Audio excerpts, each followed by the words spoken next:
a conspiracy theory that's been making the rounds since the dawn of time, or at least since the last album drop. Is the world-renowned pop sensation Taylor Swift a government psyop?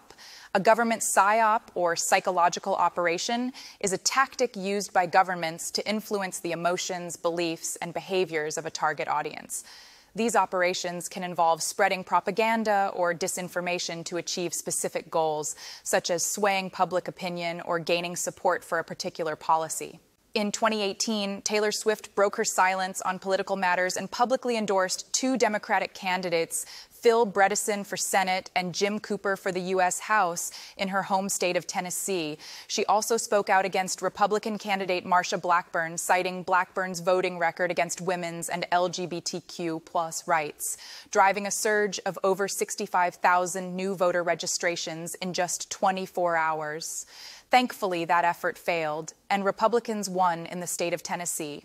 Swift wrote in an Instagram post, "As much as I have in the past and would like to continue voting for women in office, I cannot support Marsha Blackburn. Her voting record in Congress appalls and terrifies me." She posted this long Instagram message Sunday night saying, in part, "In the past, I've been reluctant to publicly voice my political opinions, but due to several events in my life and in the world in the past 2 years, I feel very differently about that now." Swift went on to explain why she would be voting for two male Democrats in her home state of Tennessee, Phil Bredesen for Senate and Jim Cooper for House of Representatives. Bob Hope and First Dave of all, Crosby. These aren't your dad's celebrities and these aren't your dad's Republicans. Imagine if we came to you and said, hey, we've got this idea that we could halve the number of people that come to you next tour.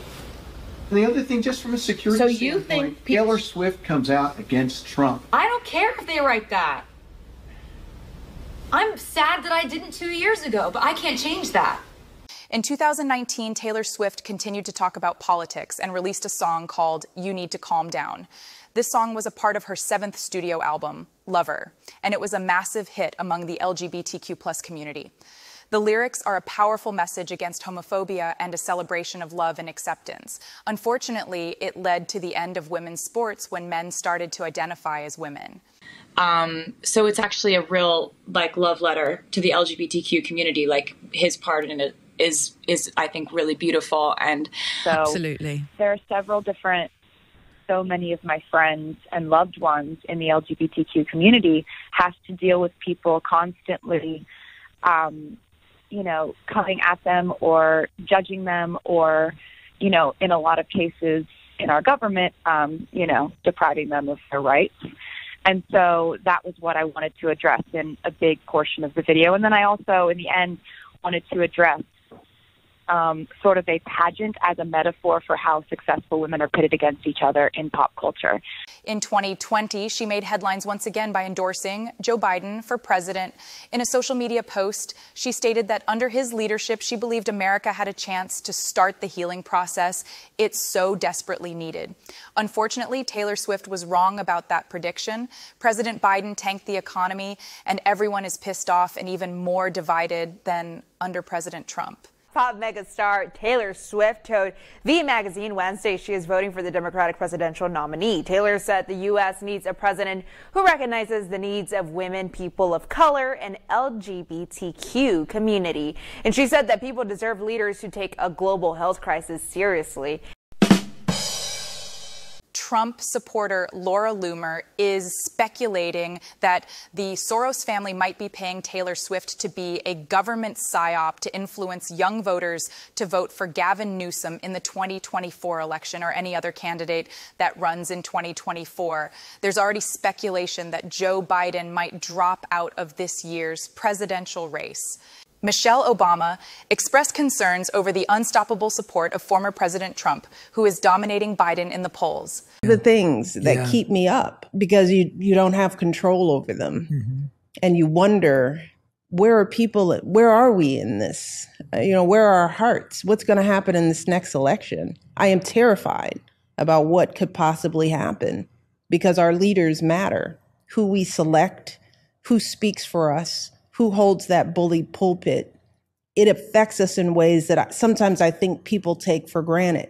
The Washington Post reporting former President Obama has raised questions about the structure of President Biden's re-election campaign. Have you noticed the recent obsession over Taylor Swift and Travis Kelce?